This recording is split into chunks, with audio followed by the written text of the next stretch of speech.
Hello students, मैं हूँ पूनम और आज मैं आपके लिए लेकर आई हूँ क्लास 6 के चैप्टर 4 की एक्सरसाइज 4.1 के क्वेश्चन नंबर 3 और 4। तो चलिए शुरू करते हैं। हमारा क्वेश्चन नंबर 3 है use the figure to name. हमें एक फिगर दी गई है, इस फिगर का यूज करते हुए हमें जो क्वेश्चंस दिए हुए हैं उनके नाम हमें बताने हैं। तो हमारा फर्स्ट क्वेश्चन है लाइन कंटेनिंग पॉइंट ई। इस फिगर को देखकर हमें वो लाइंस बतानी है जिनमें ई पॉइंट कंटेन करता है। सबसे पहले तो हम ये देख लेंगे कि ई पॉइंट हमारा कहाँ पर है।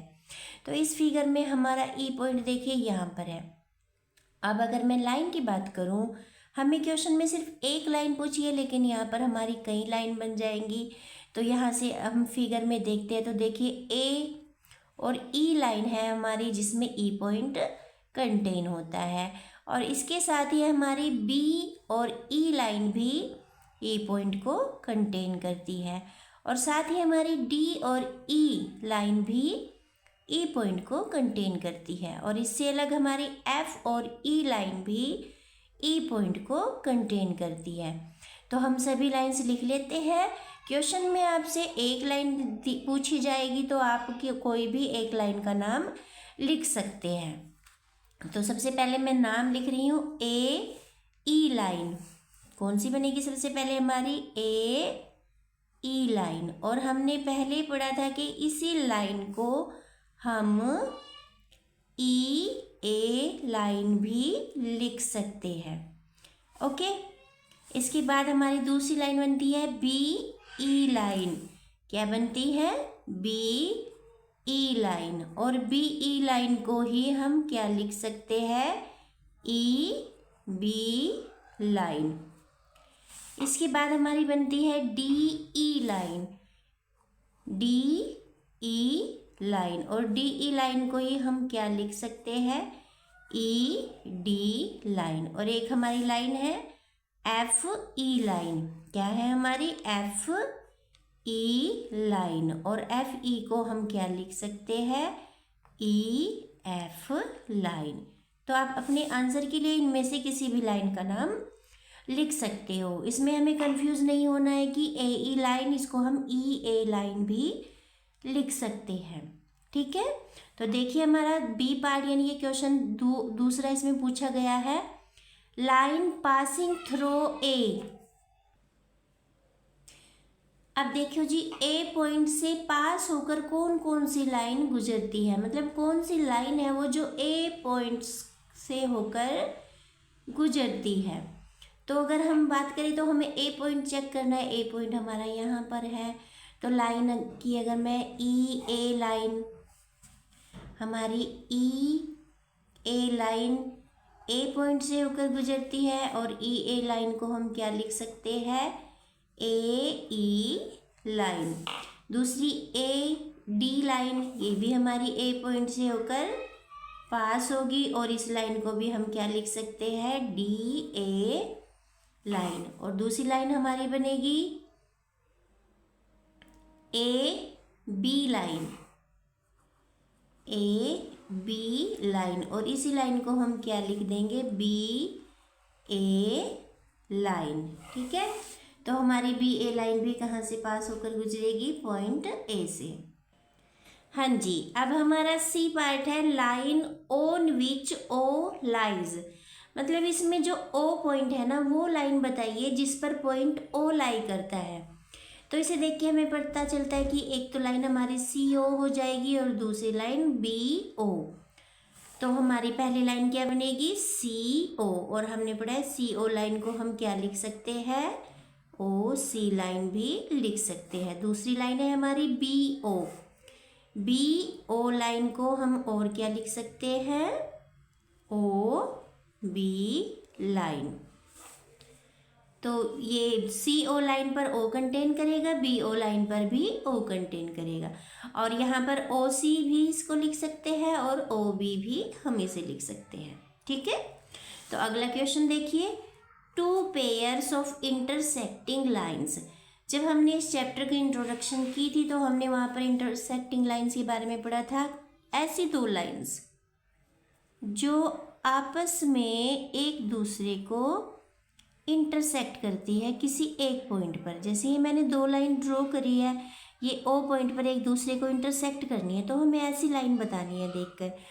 तो इस फिगर में देखिए, अगर मैं लाइन सी ओ की बात करूं और यहाँ से मैं ए डी लाइन ले लूँ यहाँ तक, तो दोनों एक दूसरे को आपस में इंटरसेक्ट कर रही है ना। तो पहली लाइन हमारी कौन सी हो जाएंगी पेयर हमारा, एक तो हमारी सी ओ लाइन हो जाएगी और दूसरी ए डी। तो पहला पेयर कौन सा बना हमारा, सी ओ एंड ए डी। और इस ए डी लाइन को हम ए ई भी लिख सकते हैं, इसमें कोई वो नहीं है। कई बच्चे इसमें कंफ्यूज हो जाएंगे कि ए डी ही क्यों लिखा, हम इसको ए ई भी लिख सकते हैं। ओके, तो एक पेयर तो हमारा ये बन गया इंटरसेक्टिंग लाइन का। अब दूसरा पेयर देखिए, ध्यान से देखिए, ये जो दो लाइन है ना, ये भी तो आपस में एक दूसरे को इंटरसेक्ट कर रही है ना। और इस लाइन का नाम क्या है हमारा, एफ ई। और इस लाइन को आप डी ई भी लिख सकते हो, बी ई भी लिख सकते हो और ए ई भी लिख सकते हो। तो ये दो लाइन हमारी कौन सी हो जाएगी, एक लाइन है हमारी एफ ई और दूसरी लाइन हमारी कौन सी हो जाएगी, आप चाहे बी ई लिख लीजिए चाहे डी ई लिख लीजिए, लाइन वही बनेगी। तो ये दोनों लाइन क्या कर रही है, एक दूसरे को इंटरसेक्ट कर रही है। तो पहला पेयर हमारा ये बनेगा सी ओ एंड ए डी और दूसरा पेयर हमारा F E and D E, जो लाइन आपस में इंटरसेक्ट कर रही है। ठीक है, हमारा क्वेश्चन नंबर पूरा हुआ। अब देखिए क्वेश्चन नंबर 4। हमारा क्वेश्चन नंबर 4 है, how many lines can pass through. कितनी लाइन्स एक मतलब वहाँ से पास हो सकती है, कहाँ से क्वेश्चन हमें दिया है, मतलब उससे होकर गुजर सकती है। वन गिवन पॉइंट, अगर हमें ओनली एक पॉइंट दिया है तो उससे होकर कितनी लाइन्स पास हो सकती है, कितनी लाइन वहाँ से होकर जा सकती है। तो आंसर इसका infinite number of lines can pass through one given point. कैसे, मतलब कि किसी दिए हुए एक पॉइंट से ओनली वन पॉइंट से इनफिनाइट नंबर, असंख्य लाइन्स वहाँ से होकर जा सकती है। कैसे, देखिए, अगर मुझे इससे यहाँ से कोई लाइन थ्रो करनी है तो देखिए लाइन ऐसे थ्रो हो जाएगी, ये इधर से और ऐसे, ठीक है। और कोई दूसरी लाइन अगर मैं थ्रो करूँ तो मेरी ये ऐसे थ्रो हो जाएगी, ठीक है, लाइन यहाँ से होकर पास हो जाएगी। और अगर मैं अगली लाइन की बात करूँ तो ये भी यहाँ से होकर थ्रो हो जाएगी। एक और लाइन में कहीं से भी उठा लूँ, ये भी यहाँ से होकर थ्रो हो जाएगी, ठीक है, और यहाँ से ये हो जाएगी। तो इस तरह से आप जितनी लाइंस चाहे एक गिवन पॉइंट से पास कर सकते हो।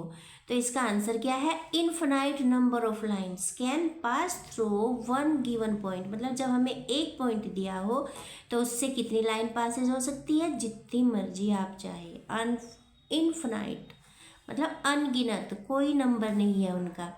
और बी पार्ट है इसका, टू गिवन पॉइंट्स। अगर हमें दो पॉइंट्स दे दिए कोई, मान लिया एक पॉइंट मुझे ये दिया है और एक पॉइंट कोई मुझे ये दे दिया। अब ये कह रहे कि इन दो पॉइंट से कितनी लाइनें थ्रो हो सकती, तो आप खुद देख सकते हो कि इससे कितनी लाइन्स थ्रो हुई है, कितनी लाइन्स थ्रो हुई है जो दोनों पॉइंट से होकर जाए, वन। ये पॉइंट आप जिस तरह से भी किसी भी सीक्वेंस में ले सकते हैं। देखो, अगर ऐसे भी आप लोगे तब भी कितनी लाइन्स थ्रो हुई है आपकी, दो। आप इस तरह से ले लीजिए टू पॉइंट से, तब भी कितनी लाइन थ्रो होगी आपकी, ओनली वन। तो हमारा आंसर होगा only one line can pass through two given points. मतलब कि जब हमें ओनली वन पॉइंट दिया है और पूछा जाए कि इससे कितनी लाइन होकर पास हो सकती, कितनी लाइन जा सकती है इस पॉइंट से होकर, तो हमारा आंसर क्या होगा, इनफिनाइट नंबर ऑफ लाइन्स। और जब हमें ओनली टू पॉइंट्स दिए हो कि दो पॉइंट से होकर कितनी लाइंस खींची जा सकती है, तो हमारा आंसर होगा only one line. Is it clear, yes. तो ये हमारा क्वेश्चन नंबर 4 भी कंप्लीट हो गया। तो स्टूडेंट्स, अगर आपको मेरी वीडियो पसंद आती है, मेरा समझाया हुआ आपको समझ आता है, तो प्लीज़ मेरी वीडियो को लाइक कीजिए और शेयर कीजिए। और हाँ, सब्सक्राइब करना तो मत भूलिएगा। अगर आपने अब तक मेरे चैनल को सब्सक्राइब नहीं किया है तो प्लीज़ सब्सक्राइब कीजिए और अब मेरी नई वीडियो प्राप्त करने के लिए बेल आइकन को ज़रूर प्रेस कीजिए। तो स्टूडेंट्स, मिलते हैं अगली वीडियो में, तब तक के लिए have a nice day and thanks for the watching.